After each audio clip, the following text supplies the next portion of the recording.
Hello everyone, कैसे हैं आप सभी। तो जैसा कि आप सभी लोग जानते हैं हमारा इरिगेशन इंजीनियरिंग के लेक्चर्स चल रहे हैं। तो जो हमने लास्ट लेक्चर पढ़ा हुए हैं 2 से 3 लेक्चर्स वो सीपेज थ्योरीज के बारे में पढ़े हुए हैं। तो आज हम सीपेज थ्योरी से रिलेटेड कुछ न्यूमेरिकल पोर्शंस को देखेंगे, किस तरीके से उन फॉर्मूले को यूज करना है, किस तरीके से हमें बाकी सारी चीजें कैलकुलेट करना है। तो थोड़ा सा न्यूमेरिकल की साइड हम चलेंगे कि हम 2 से 3 न्यूमेरिकल कर लेंगे जिससे हमें चीजें समझ में आ जाएं। ठीक है, चलिए तो बढ़ते हैं आगे की ओर। तो देखिएगा यहाँ पर एक न्यूमेरिकल पोर्शंस दिया हुआ है। Figure shows the sections of a hydraulic structure. ये जो फिगर है ये कंप्लीटली एक हाइड्रोलिक स्ट्रक्चर का सेक्शन शो कर रहा है। ठीक है, sections of hydraulic structure from on sand. Hydraulic structure form on sand किस पे है? ये सैंड पर बना हुआ है। ठीक है, calculate the average hydraulic gradient. पहला बोला गया है एवरेज हाइड्रोलिक ग्रेडियंट।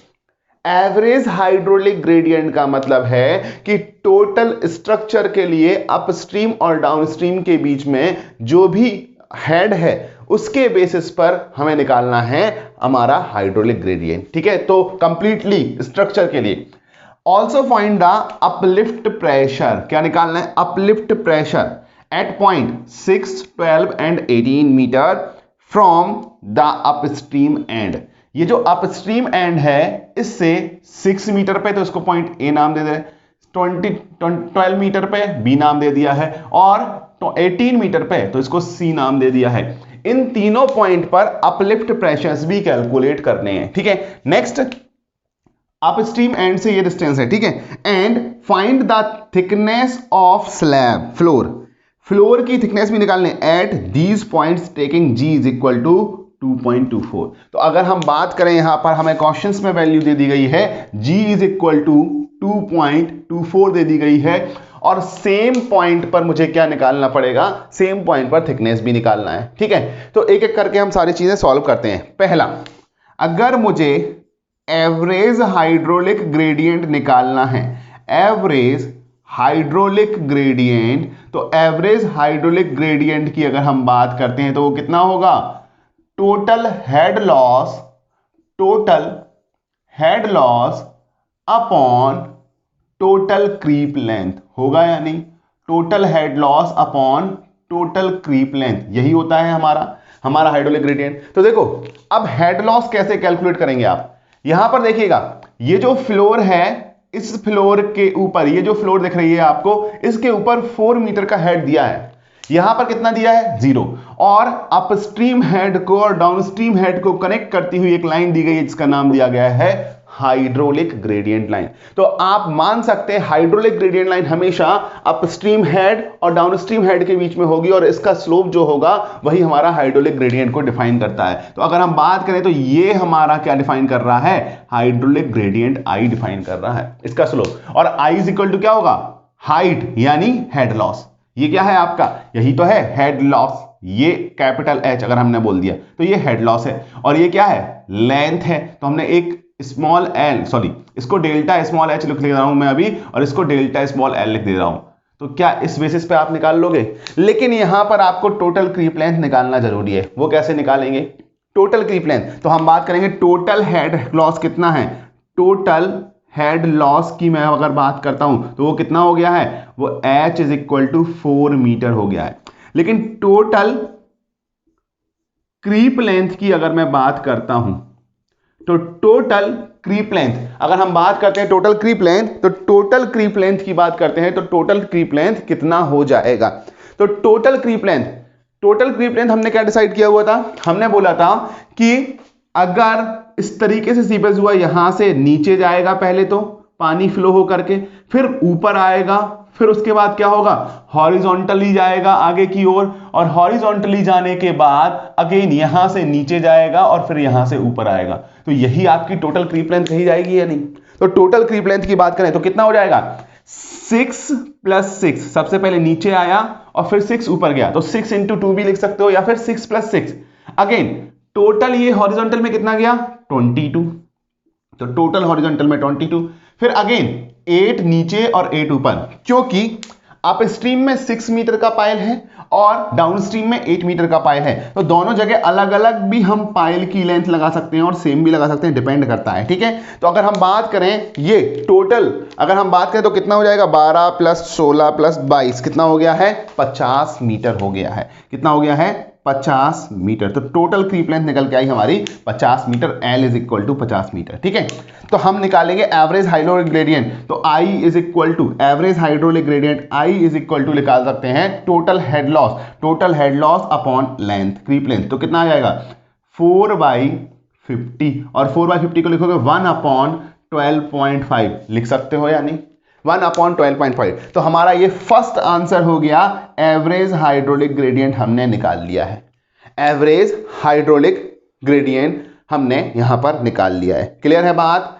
चलिए अब नेक्स्ट क्या निकालना है, हमें अपलिफ्ट निकालना है ए, बी और सी पॉइंट पर, और उसी तीनों पॉइंट पर क्या निकालना है, थिकनेस। और थिकनेस का फॉर्मूला आपने पढ़ा होगा, थिकनेस ऑफ फ्लोर। तो देखो इसको कैसे समझ में आया, ब्लिक्स थ्योरी से करना है, क्योंकि थिकनेस पूछा गया। केनेडी में क्या थिकनेस की कोई बात की थी हमने? नहीं, थिकनेस निकालना है इसलिए हमने ब्लिक्स थ्योरी लगाई है। दूसरा, इस तरीके का कोई भी क्वेश्चन आएगा तो उसमें मेंशन होगा ब्लिक्स थ्योरी या Kennedy theory. Generally junior level engineering exam में ऐसे क्वेश्चन नहीं पूछ सकता है। तो देखो ये अलग अलग 1, 2 और 3 पार्ट हैं, ये अलग अलग क्वेश्चंस के 3 पार्ट हैं अलग अलग। ठीक है, तो अगर हम बात करते हैं, अब हम निकालते हैं अगली चीज जो कि हमारा है अपलिफ्ट, और हमारा क्या निकालना है यहां पर, हमारा निकालना है थिकनेस। जी की वैल्यू हमें दी है, और तो थिकनेस का फॉर्मूला क्या होता है, अच्छा ये बताओ। थिकनेस इज इक्वल टू क्या होता है, 4/3 residual hard HRP at that point upon G-1 होता है या नहीं। तो हम सबसे पहले कैलकुलेशन करेंगे। ठीक है, second point, for point A के लिए अगर हम बात करते हैं तो पॉइंट ए के लिए रेजिडुअल हेड निकालो सबसे पहले। रेजिडुअल हेड की वैल्यू क्या होगी, capital H minus capital H upon L into L1। अब हमारा क्या है, L1 का मतलब है क्रीप लेंथ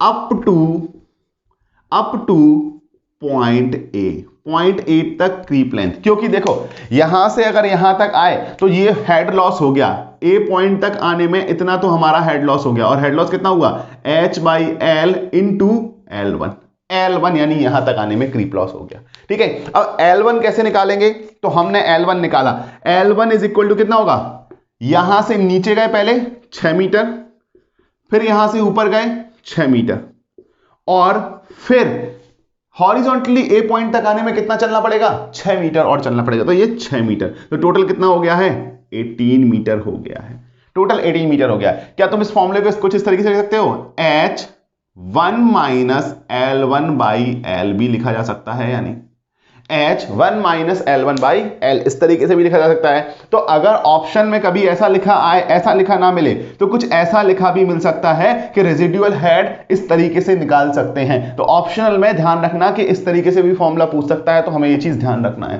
ठीक है, तो अब हम निकालेंगे, तो अगर हम निकालेंगे तो रेजिडुअल हेड अगर हम बात कर रहे हैं तो हम इसको नाम दे रहे हैं HRA। तो HRA residual head at A point is equal to कितना हो जाएगा, H की वैल्यू 4, 1 माइनस 18 अपॉन 50। ये चीज आपने यहां पर कैलकुलेट की हुई है, और अगर ये चीज कैलकुलेट की हुई है तो इसकी वैल्यू निकालिएगा जल्दी से, कितना आ रहा है, 18 divided by 50, 1 minus this value into 4, तो ये आ रहा है 2.56 मीटर। कितना आ रहा है, 2.56 मीटर। अब मुझे बताओ, जब हम बात कर रहे थे, मैं थोड़ा सा इसको साफ कर रहा हूं, ध्यान देना, जब हम बात कर रहे थे तो जब हम अपलिफ्ट बनाएंगे तो क्या अपलिफ्ट प्रेशर यहां पर मैक्सिमम और यहां पर लगभग 0 हो जाएगा या नहीं? क्यों? यहां पर मैक्सिमम का मतलब क्या होगा, H इंटू गामा W, और यहां पर कोई हेड है ही नहीं, तो यहां पर कितना हो जाएगा, 0। तो इसके बीच में कहीं आना होगा, तो क्या यहां पर जो हेड अवेलेबल है, ए पॉइंट पर जो हेड अवेलेबल है HRA वही अवेलेबल है, residual head, into gamma W, क्या यहां पर ये अपलिफ्ट प्रेशर मिलेगा या नहीं? यहीं पर ये अपलिफ्ट प्रेशर मिलेगा, बिल्कुल यही अपलिफ्ट प्रेशर मिलेगा। तो हम बात करेंगे अपलिफ्ट एट पॉइंट ए। अगर अपलिफ्ट एट पॉइंट ए लगाया तो वो कितना आ जाएगा, एच आर ए इंटू गामा डब्ल्यू। और अगर हम बात करें एच आर ए कितना है 2.56 metre into gamma W 9.81 kilo newton per metre cube लगा रहे हैं, 9.81 kilo newton per metre cube. तो ये वैल्यू को जब हम सॉल्व करते हैं तो ये कितना आ जाएगा, ध्यान दीजिएगा 25.11 आ जाएगा। कितना जाएगा, 25.11 kilo newton per metre square. ये आपका क्या आ चुका है, अपलिफ्ट आ चुका है। ये क्या आ चुका है, आपका अपलिफ्ट प्रेशर आ चुका है। क्लियर है बात, ठीक है। नेक्स्ट, अगर आपने अपलिफ्ट निकाल लिया है तो thickness of floor at A point पर थिकनेस निकालना है। तो थिकनेस कितना होगा, T A is equal to 4/3 into H R A upon G minus 1 होगा या नहीं, G minus 1 value put up कर दीजिएगा। तो 4/3 इंटू एच आर ए की वैल्यू कितना है 2.56 अपॉन जी माइनस 1, जी की वैल्यू क्वेश्चन में दी रखी है 2.24 माइनस 1। और ये वैल्यू सॉल्व करके बताइए कितना आ रहा है, जल्दी से बताइएगा। 2.56 डिवाइडेड बाई 2.24 माइनस 1 इंटू 1.33, या हम लिख ले रहे हैं 4 डिवाइडेड बाई 3। तो 2.75 मीटर निकल कर आ रहा है। कितना आ रहा है, 2.75 मीटर। तो हमने यहां पर कुछ वैल्यू निकाली है और वो वैल्यू इस तरीके से है। सभी को क्लियर है, सभी को क्लियर है। तो ये हमने किसके लिए निकालना, पॉइंट ए के लिए। अब देखो इसी क्वेश्चन में बी और सी के लिए निकालना है, तो मैं बी के लिए यहां पर आपको निकाल के बताता हूं कि बी के लिए वैल्यू क्या हो जाएगी। ठीक है, बी के लिए वैल्यू क्या हो जाएगी वो मैं यहां पर कैलकुलेशन करके आपको बात कर रहा हूं। ठीक है, समझिएगा। पहले अगर मैं बी के लिए निकालूं एट पॉइंट बी के लिए कैलकुलेट करते हैं, तो अगर पॉइंट बी के लिए कैलकुलेट करते हैं तो ये रेजिडुअल हेड जो निकाल लेंगे हम H R B B point पर, तो वो कितना होगा, total head minus head loss. Head loss कितना, H/L इंटू L2। तो अगर मैं इसको इस तरीके से ले जाऊं तो क्या यहां पर मुझे हेड लॉस बी पॉइंट पर कुछ इस तरीके से मिलेगा, H/L इंटू L2। और रेजिडुअल हेड कितना बचेगा, रेजिडुअल हेड कुछ इस तरीके से वैल्यू बचने वाली है। तो अगर पॉइंट बी पर बात कर रहे हैं तो मुझे बताओ L2 is equal to creep length, तो L2 इज इक्वल टू कितना होगा 6 + 6, तो ये तो पाइल का हो गया, प्लस बी पॉइंट तक जाने पे कितना चलना पड़ रहा है 12। तो अगर हम बात करें तो ये कितना हो जाएगा 24 मीटर। तो एच आर बी हमें निकालना है, तो 4 इंटू 24 अपॉन 50। तो ये वैल्यू बता दीजिएगा कितना आ रहा है, ये वैल्यू बता दीजिएगा 24 divided by 50, 1 minus answer into 4। तो ये वैल्यू आ रही है 2.08। तो रेजिडुअल हेड और कम हो गया या नहीं, रेजिडुअल हेड और कम, पहले 2.56 था, ठीक है, यहां पर कितना था 2.56 था, अब कितना हो गया है 2.08 हो गया है, हो गया है या नहीं। और रेजिडुअल हेड चेंज हुआ है तो अपलिफ्ट एट पॉइंट बी निकालना है, तो वो कितना होगा H R B into gamma W. तो एच आर बी की वैल्यू हम यहां पर लगा देंगे, और एच आर बी की वैल्यू कितनी लगाएंगे 2.08 इंटू 9.81। तो 2.08 इंटू 9.81, तो ये वैल्यू कितनी हो गई है 20.40, कितना 20.40 kilo newton per metre square. Again value लगाई थिकनेस के लिए, तो H R B T B is equal to at point B, T B is equal to 4/3 H R B upon G minus 1। तो एच आर बी की value लगा दीजिए कितना 2.08, और जब 2.08 ये वैल्यू लगाएंगे तो ये वैल्यू कितना निकल करके आएगी 2.08 डिवाइडेड बाई 1.24 4 डिवाइडेड बाई 3। तो हम बात कर रहे हैं 2.23 मीटर, 2.23 मीटर कितना निकल के आया 2.23 मीटर यहां पर निकल करके आ गया। तो ये बी पॉइंट के लिए आंसर हो गया है, हमारा तीसरा पोर्शन कंप्लीट हो गया है। तो अब मैं चाहूंगा सी पॉइंट के लिए आप बताइएगा कि टोटल थिकनेस आपका क्या निकल करके आ रहा है। सेम प्रोसीजर करना है, L2 की जगह L3 रख देना, L3 क्रीप लेंथ निकालना है और उसके बाद HRC निकालना है। HRC निकालने के लिए पॉइंट B पे अपलिफ्ट निकालना है और फिर आप क्या करेंगे, यहाँ पर थिकनेस कैलकुलेट करेंगे। तो इसी क्वेश्चंस को आप कीजिएगा पॉइंट C के लिए और आंसर मुझे कमेंट सेक्शन में बताइएगा कि आंसर क्या होने वाला है, ठीक है। और हम बढ़ेंगे अपने अगले क्वेश्चंस की ओर कि अगला क्वेश्चंस क्या है उसको देखेंगे। अभी बस इतना सा आपको ये करना है कि ये C पॉइंट पे किस तरीके से चेंजेस होगा वो हमें निकाल करके बात करनी है। क्लियर है बात? चलिए, तो C पॉइंट पे कैलकुलेट करके आप कमेंट सेक्शन में बताइएगा। तो देखिएगा यहां पर हमारा नेक्स्ट क्वेश्चन है, 2 क्वेश्चन हमारे पास और हैं। ये क्वेश्चंस जैसे ऑब्जेक्टिव के हैं, हमने यहां पर लिखे हुए हैं, क्यों लिखे हुए हैं मैं आपको बता रहा हूं। पहला क्वेश्चंस पढ़ते हैं। क्वेश्चंस दिया हुआ है, using Bligh's theory for the design of the floor if residual head at any section. क्या दिया है? Residual head at any section is 0.42 metre. तो हमें रेजिडुअल हेड दे रखा है कहां पर, किसी भी सेक्शन पे, कितना, 0.42 मीटर दे रखा है, ठीक है। अब नेक्स्ट क्या दिया है, specific gravity of material. Specific gravity यानी G की वैल्यू दे दी गई है कितना, 2.4 दे दी गई है। अब दिया गया है what be the thickness of floor.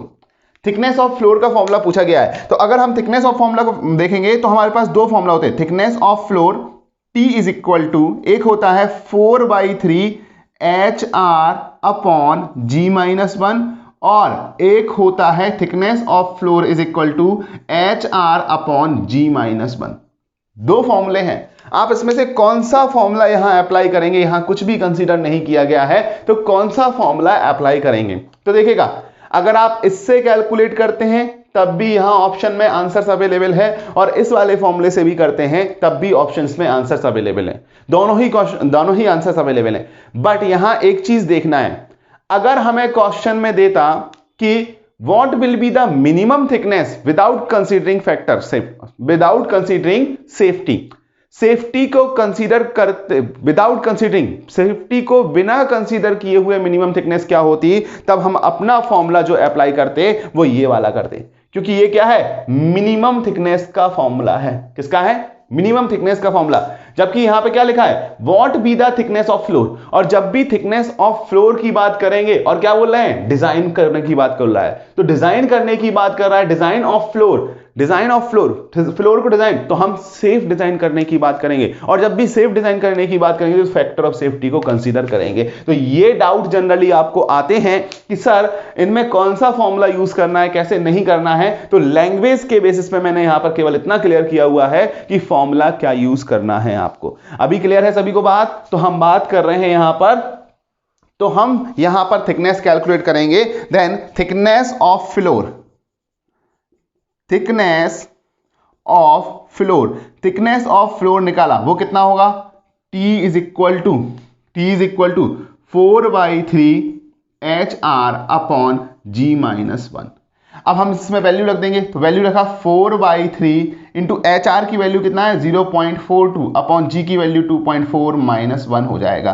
तो ये वैल्यू कितना निकल करके आ रहा है, इसको कैलकुलेट कीजिएगा। तो 0.42 डिवाइडेड बाय 1.4 इंटू 4/3, तो ये कितना आ रहा है, 0.4 मीटर निकल करके आ रहा है, 0.4 मीटर निकल के। तो ऑप्शन नंबर बी हमारा करेक्ट हो जाएगा। बट यदि मैं इसी क्वेश्चन का नेक्स्ट पार्ट लिखना चाहूं, what will be the minimum thickness of floor, minimum thickness of floor की मिनिमम थिकनेस क्या होगी विदाउट कंसीडरिंग सेफ्टी। यहां पर 2 क्लू दे दी गए हैं। पहला तो क्लू क्या दिया गया है, मिनिमम थिकनेस, और जब भी मिनिमम थिकनेस की बात आ जाती है तो हमेशा फॉर्मूला क्या लगाएंगे, T minimum is equal to HR upon G-1। और अगेन उसने क्वेश्चन में भी लिख दिया विदाउट कंसीडरिंग द सेफ्टी, तो फैक्टर ऑफ सेफ्टी को यहां पर इंक्लूड नहीं करेंगे। तो ये वैल्यू कितना आ रहा है, 0.42 अपॉन 2.4 -1 आ रहा है। 2.4 ही था, हाँ 2.4। तो ये कितना आ जाएगा, 0.4 डिवाइडेड बाय 1.4, 0.42 डिवाइडेड बाय 1.4, तो ये कितना आ रहा है, 0.3 मीटर। तो देखो क्वेश्चंस ध्यान से पढ़ना, कई लोग यहां पर भी ये क्वेश्चंस में ये फॉर्मूला लगा सकते थे, वो आंसर्स भी यहां पर अवेलेबल होगा। तो क्वेश्चंस ध्यान से पढ़ना है, तब हमें समझ में आएगा किस तरीके से इन क्वेश्चंस को सॉल्व करना है। I hope now this questions will be very clear to you how to use the formula and which formula is being used. It is depend on the theory portions also. If we are reading it very carefully, then we will get it that which formula is going to be applied. Clear है बात सभी को? चलिए तो next question हम पढ़ते हैं। Next question क्या है हमारा? नेक्स्ट क्वेश्चन है हमारा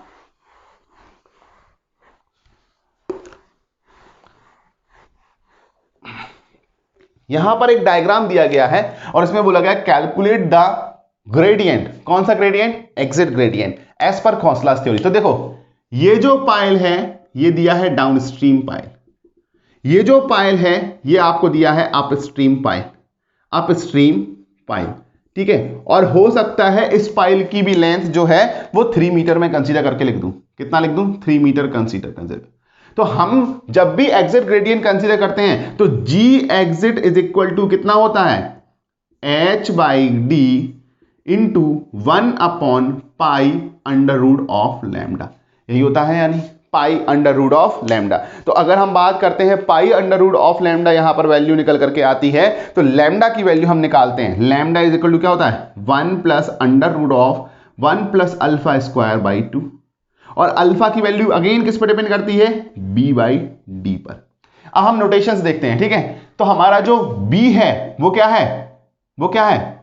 width of floor, width of floor. और वो क्वेश्चन में हमें कितना दे रखा है? 10 मीटर, डायरेक्टली 10 मीटर दे रखा है, नहीं, ठीक है। d क्या है? Length of downstream pile, downstream pile की जो लेंथ है वो हमारा क्या बोला गया है? d बोला गया है। और यहां पर देखो ये अपस्ट्रीम दिया है, डाउनस्ट्रीम, तो तुम कंफ्यूज हो सकते हो किस पाइल की लेंथ लेना है। तो ध्यान रखना हमेशा डाउनस्ट्रीम पाइल, और वो कितना दिया गया है? 4 मीटर दिया गया है, ठीक है। h क्या है?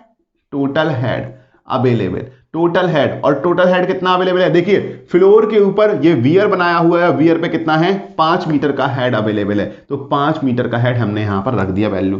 तो हम सबसे पहले अल्फा निकाल लेंगे। Alpha is equal to B by T, V कितना है?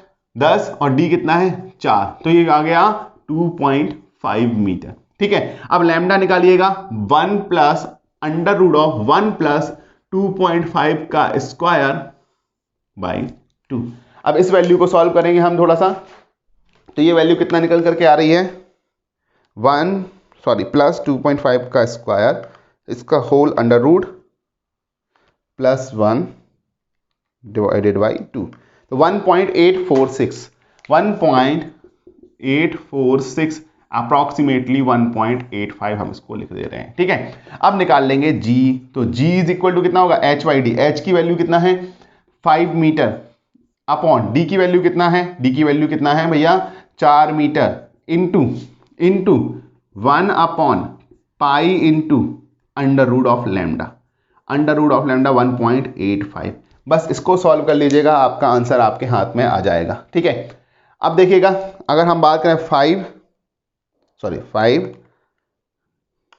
4 into pi into under root of 1.85, तो ये वैल्यू जो निकल कर आ रही है 0.29 निकल करके आ रही है। कितना? Exit gradient is equal to 0.29 निकल के आ रही है। और इसी वैल्यू को आप 1/n के फॉर्म में लिख सकते हैं, तो ऐसा भी लिख सकते हैं 1 अपॉन 1 डिवाइडेड बाई 0.29। और ये वैल्यू सॉल्व करेंगे तो आपका जो ग्रेडियंट निकल के आएगा वो 1 डिवाइडेड बाई 0.29 कितना आ रहा है? 3.4 आ रहा है, ठीक है। तो आप 1 डिवाइडेड बाई 3.448 आ रहा है, तो आप इसको 3.4445 भी लिख सकते हैं, और इज इक्वल टू अप्रॉक्सीमेटली 1/3.45। तो ये आपका आंसर हो गया।